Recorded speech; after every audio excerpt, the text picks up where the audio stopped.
醒来，感觉我好像长个儿了，但后来发现呀，其实呢是被子盖横了。我妈都说我睡觉的姿势那是五花八门呐，横着睡、趴着睡、仰着睡。其实啊，这些睡觉姿势都是比较伤身的。那今天我们就来说说女人睡觉时要远离的2种睡姿，一个是俯卧，一个呢是仰卧。俯卧呢，也就是趴着睡。俯卧睡觉呢，也容易压迫到我们的心脏，而且呢，还容易使腰椎前凸，时间长了对身体呢有很大的伤害。而仰卧睡呢，会让全身骨骼和肌肉处于紧张的状态，不利于消除疲劳。而且仰睡的人喜欢把手放在胸部上，不仅会压迫到心脏，还会做噩梦，使身体呢出现不适的症状。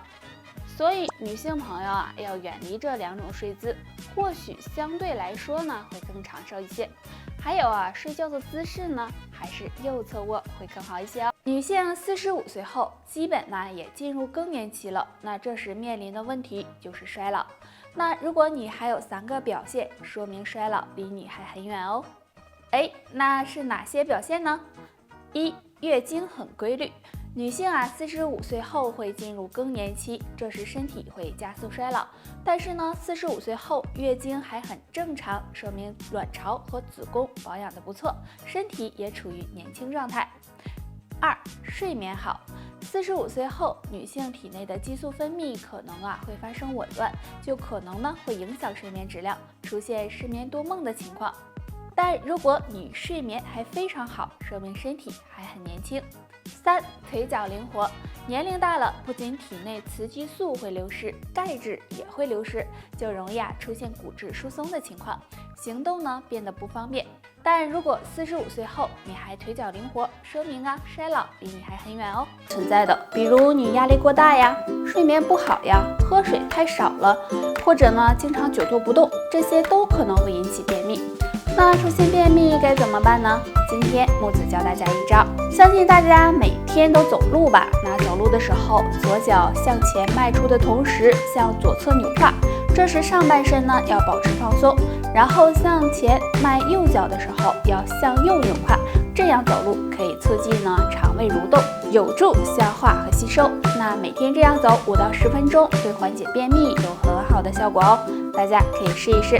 除了这个方法外呢，大家平时还要控制好饮食，多吃含有膳食纤维多的食物，这样可以帮助预防便秘。很多人上厕所排便困难，肚子胀挺，每次呢蹲到腿麻，可还是拉不出来，那你这可能是便秘了。那想要缓解便秘，可以做好2件事。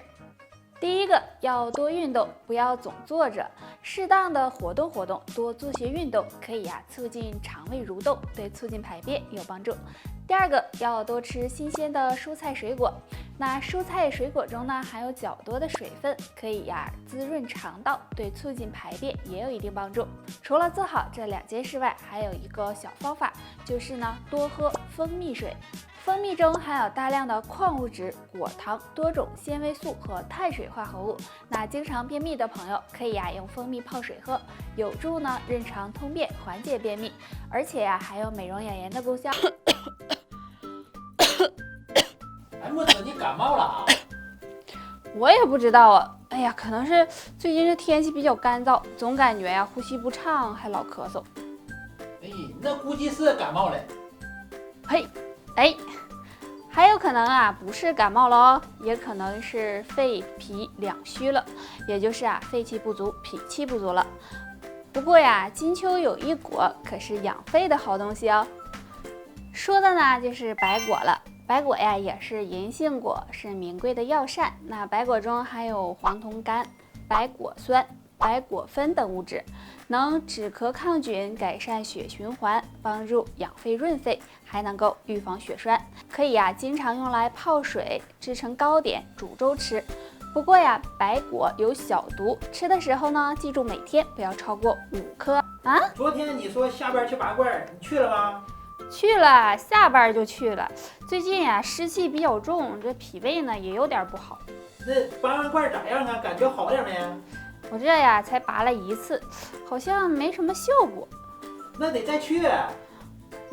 我再去刮刮痧吧。脾脾胃寒、湿气重，别光顾着拔罐刮痧呀。那今天木子呀，给大家推荐3种坚果：榛子。榛子中呢含有多种人体必需的氨基酸以及微量元素，经常吃能够帮助补脾胃、排湿气，对身体也有好处。腰果，那腰果营养丰富，其中含有丰富的维生素和各种微量元素，每天吃几颗也能够健脾养胃。核桃中含有很多微量元素，像脂肪酸和蛋白质，没事呢吃几颗也能够帮助改善脾胃虚寒。那希望木子给大家推荐的这3种坚果能够帮助到你哦。是一种很正常的现象，但是有些人会发现自己的手脚心会经常出汗，其实这可能是脾胃虚的表现。那脾胃虚弱该怎么办呢？可以做好下面2件事，有助脾胃健康哦。第一件事，注意饮食。很多人脾胃不好跟饮食有很大关系，比如吃很多寒凉食物就可能会引起脾胃虚弱。那么也可以通过食疗来调理，多吃健脾养胃的食物，比如南瓜、胡萝卜、菠菜等等。第二件事，多运动。运动可以提高身体的抵抗力、免疫力，促进人体新陈代谢，对提高脾胃功能有帮助。那给大家推荐一个简单的动作，就是用脚趾抓地，坐着站着都行，双脚踩在地上，然后紧紧的用脚趾抓地，放松，这样反复的做5分钟。这个动作能够刺激到小腿的脾经，有很好的健脾养胃的效果。可以说呢，每家家里都有一个冰箱，虽然冰箱呢给我们提供了方便，但是也有一个弊端，那就是很多人喜欢将冰箱里的东西拿出来直接就吃，这样可是不行。时间长了，你们知道会给身体造成什么伤害吗？当当当当，那就是伤脾胃了。如果是脾胃虚了，身上会有2个表现哦。第一个就是脸色发黄，脾同血。如果脾虚了，气血不足，就会出现脸色发黄，而且头发也总是油腻腻的。第二个就是舌苔厚腻，大家可以伸出舌头看一下，如果舌头旁边有明显的齿痕，那可能就是脾虚了。那脾胃虚可以多吃健脾的食物，比如山药。山药中含有多种的消化酶、蛋白质、维生素等，那经常吃有促进消化、养脾胃、增气血的作用哦。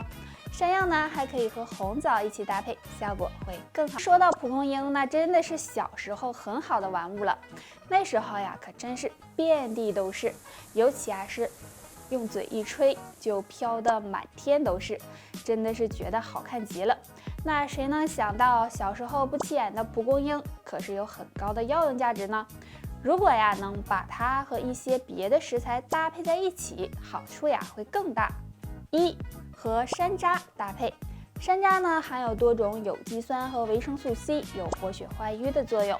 那蒲公英对加快血液循环也有帮助，所以它们一起搭配泡水喝，可以使血管更通畅。2. 和枸杞搭配。大家都知道枸杞呢有养肝明目的功效，而蒲公英也有养肝排毒的作用。那将它们搭配在一起泡水喝可以帮助保护肝脏、净化血液哦。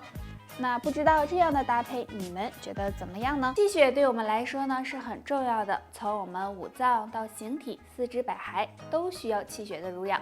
如果气血不畅，身体可能会出现问题，不利于人长寿。那今天呢教大家2个简单的小动作，有助畅通气血。动作1，站好了，全身放松，然后上半身和手臂一起左右的扭动，头也跟着动，这样左右手要轻轻的拍打腹部和腰部，这样反复做100下。那这个动作可以促进腰部和胃部的气血运行，对打通上半身的气血也有帮助。动作2，双腿微微弯曲，2手放在大腿处，然后左右的扭动膝盖，这样顺时针和逆时针各做100下。这个动作能够促进下肢的气血运行。那这2个小动作每天坚持做一下，身体更健康。得了，就扒这些吧。大家有什么问题可以给我留言哦。下期见吧，拜拜。